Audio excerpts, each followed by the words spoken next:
We're going to continue our concepts of theme, subject, and sustained investigation in the visual arts by creating a composition. After thoroughly planning and sketching our prep work, it's time to start our first project. This project is going to involve taking a sheet of paper, folding it into fourths, and then using each of those areas to plan and then compose our first imagery that we'll be arranging in Photoshop or Photopea. You'll start with a sheet of paper and fold it in half twice to create 4 sections. Section 1 will be our planning section. Lay out your theme, your subject, and continued sustained investigation and any ideas that you have for this composition in that area. The next section will be your preliminary sketches. Work out any compositional issues, use common motifs, and investigate new motifs moving forward. The next section will be used for your focal point or your main area of emphasis. This is to be the most detailed portion of your composition. And then the last section will include your background and any supporting imagery for that focal point. And focus on detail. You can use watercolor, graphite, pen and ink, or any other media that you choose. We're also going to add color or value to the background. We're going to add less detail, and you can use the same media or try a mixture of other media. Do consider though that cool colors recede, so that's a good choice for backgrounds, and warm colors come forward in a composition. I would suggest using warm colors for your main area of emphasis. The last part of the project will involve shooting your imagery and then following this video tutorial to complete your composition. You can use any media for this project that you want, but I'll be using a sheet of paper that I fold in half twice, a palette, some watercolors, both primary and neutrals, a pencil, pen and ink, assorted brushes, some water, and a paper towel. We're going to fold our sheet of paper in half twice. This will give us 4 areas to work with.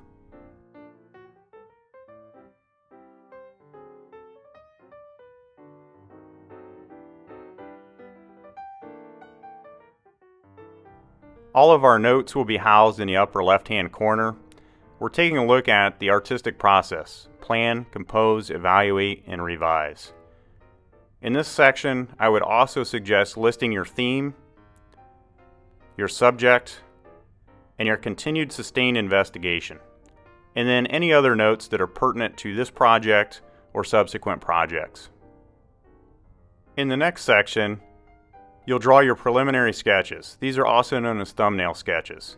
These are to be very loose, non-detailed, compositional sketches just to work out where you're going to put your subjects, your motifs, and icons within the picture plane to create the composition that you want.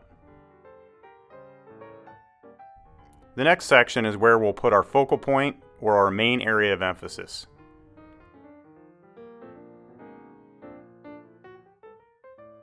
And then the last section is where we'll put our background and any supporting imagery for the scene. When sketching your main area of emphasis and background, stay loose and light with your line work at first. Develop accurate contours and then slowly build your value in detail. Here I have fully planned and notated my concepts, finished my preliminary sketches, finished my sketch for my main area of emphasis and for the background. At this point, you can reinforce your sketches with pen and ink, or you can go directly into watercolors to start to add some color to your compositions.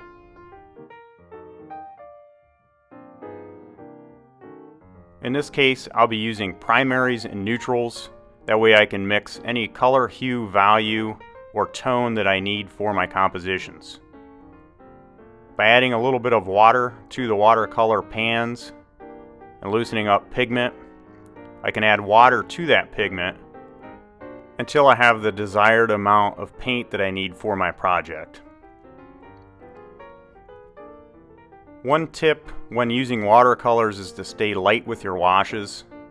Either test on a test strip, or when you start laying your washes on your composition, pay attention to how intense the pigment is.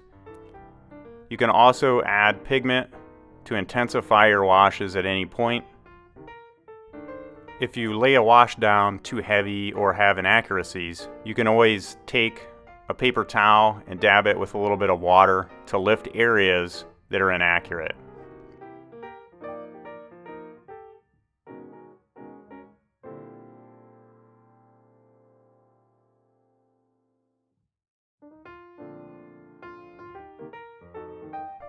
Customarily, it's best to work your composition top to bottom, far to near, general to specific. So paint those large areas first, and then worry about details later. When you're finished painting, it's time to go in and fine-tune any adjustments that you feel you need to make with either pen and ink or graphite, and add as much detail as you possibly can before shooting your works for the Photoshop portion of this project. The next phase of this project is to take pictures of your work and drop those into either Photoshop or Photopea for adjustments. Use your personal device and take multiple good pictures and email those to yourself. When shooting your photos, make sure that you're in a well-lit area and hold your device flat so you don't get any keystoning. These will be downloaded from your email and dropped into either Photoshop or Photopea for those adjustments.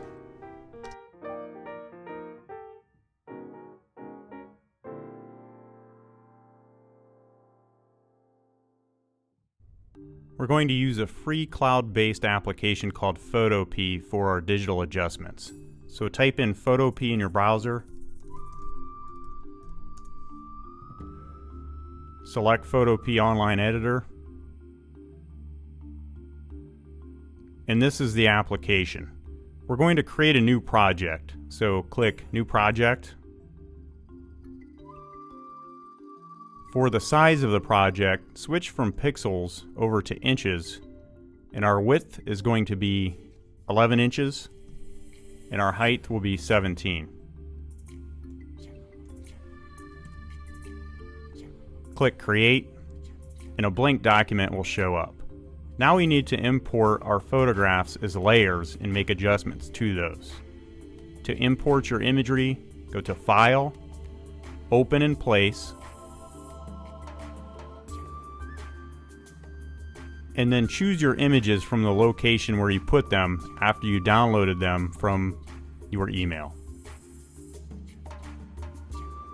Click Open, and the image will automatically be placed as a layer over here on the right hand side. Do that for your second image. File, Open in Place. Navigate to find your image, click it, click Open, and it will be placed on a separate layer. Click the little check mark to place it, and now we can rasterize these. When we open them up, they became smart objects, denoted by this little icon in the lower right hand corner of the preview. To turn them into essentially pixels or dots and adjust them, we have to go up to Layer, Rasterize, and it converts it to a rasterized layer. Do the same with that first layer. When working with layers, the layer that you click on will appear darker. That's the layer that's selected, and that's the layer that you're working with. If I was to turn the eyeball off on this top layer, I can see through to that second layer. If I was to turn the eyeball off on the second layer, I can't see it turn on and off because of its order. I can switch the order just by dragging my layers on top of each other. As you can see, we have the smart object icon in this layer, so it needs to be rasterized as well. So we go to Layer and Rasterize, and now we can make our adjustment. Since these images are on separate layers, we can do a lot of different things with them. We can resize them, we can change the color of them, we can flip-flop them and distort them in any way, shape, or form that we choose. Let's start with our main subject and delete the background of our main subject layer. Some tools that we can use over here are the eraser tool. When I click that tool, I can go in and start to erase parts of the layer that I have selected. I can adjust the size of it, and by turning it up, it will save a lot of time for me to erase that background. I can also use a tool called the Magic Wand. By selecting the Magic Wand and then clicking on that background white area, it will select that area, and then I can hit delete on my keyboard to delete the rest of the background. To deselect, click your marquee tool, click on your image, and you'll have that selection deselected. To move my subject around in space, I can use this selection tool or move tool. And as I move it around in space, notice there are some red lines that show up. This red line is saying that my object is centered from left to right in my composition. This other horizontal red line is saying that my object is centered from top to bottom. These are good navigational things to learn. If there are any little flecks of imagery left in my background, like this area right here, I can just take my eraser tool, shrink it down, and further go in and erase any of those artifacts or leftover areas that I don't want. I'm going to do the same thing with my background layer. I'll select my background layer by clicking on the layer in the Layers panel. I'm going to turn off the eyeball of my top layer, which is my main subject, and now I'm working directly with that background. I'm going to use my eraser tool in this case again, bump the size of it up, and go ahead and start erasing my background. If I want to erase areas with straight lines, I can click on an area in my background to erase it, and by holding Shift on my keyboard and clicking where I want the erase to end, it will erase a straight line. So I click an area where I want to start erasing, hold Shift on my keyboard, click the other side of that area, and again it erases those straight lines. You can use the Magic Wand to select as well. You can also use the Lasso tool, Magnetic Lasso tool, and the Polygon Lasso tool.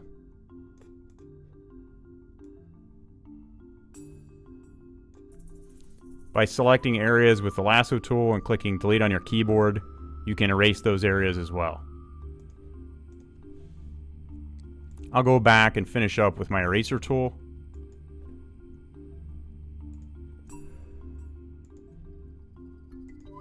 And now I have my background cut out.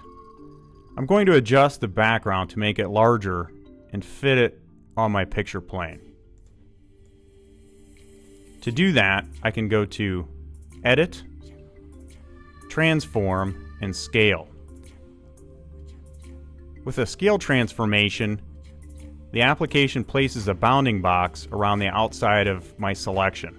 I can stretch it horizontally, vertically, or if I want to constrain it, I can hold Shift on my keyboard and drag a corner down so it doesn't distort. In this case, I'm going to go ahead and stretch it out to fill up my picture plane. Once you've made your adjustment, click the little check mark, and we're ready to work with the main subject. I'm going to go back to layer 2, which is my main subject, turn the eyeball back on, and now I'll use my move tool to situate my subject where I want it in the picture plane. A few other things that we can do with this. I can go up to Edit and make other adjustments and transformations: scale, rotate, distort, perspective, warp, so on and so forth. In this case, I'm going to go ahead and click warp. I can grab any of these handles and I can change the shape of my subject just by moving those around in space. I can resize it, I could flip-flop it in reverse, or make any adjustments that I feel are pleasing.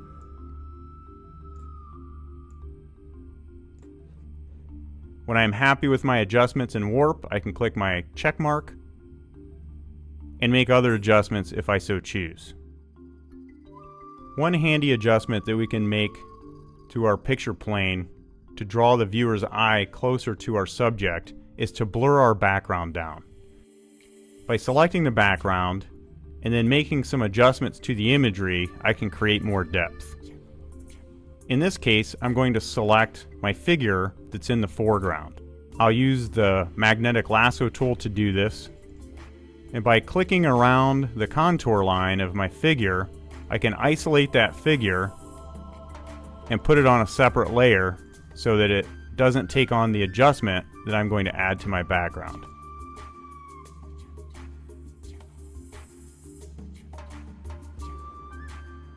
To finish up your selection, click the original box that you started with, and your selection will be made.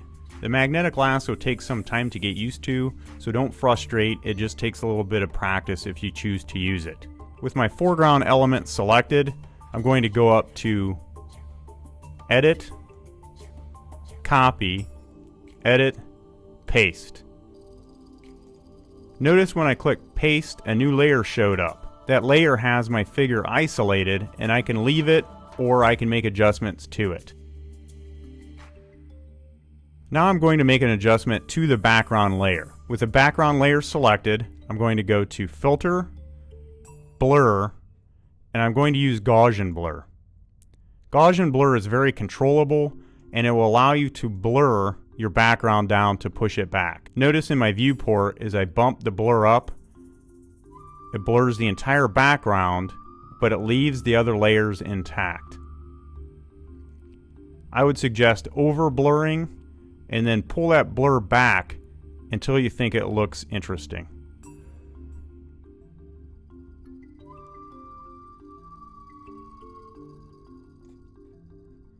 I'll click OK, and now my composition is a little bit more dynamic and I have a lot more depth in my picture plane. Some other things that we can do are selecting your main subject and making some adjustments to it.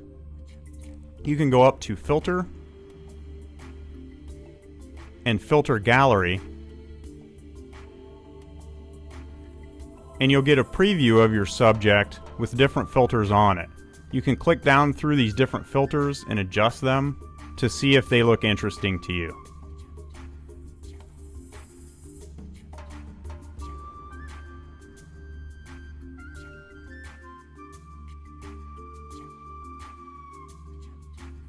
In this case, I've chosen paint daubs, have adjusted the size of it, and if I like that look, I can click OK,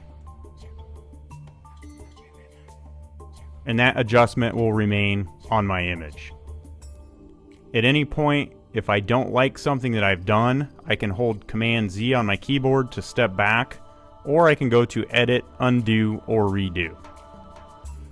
Other adjustments that we can make are underneath Image, Adjustments. We can adjust the hue and saturation. By adjusting the hue, we will actually change the color of our subject. By adjusting saturation, we can either add color or we can incrementally take color away. We can also bump the lightness up or take lightness away so that the image is darker.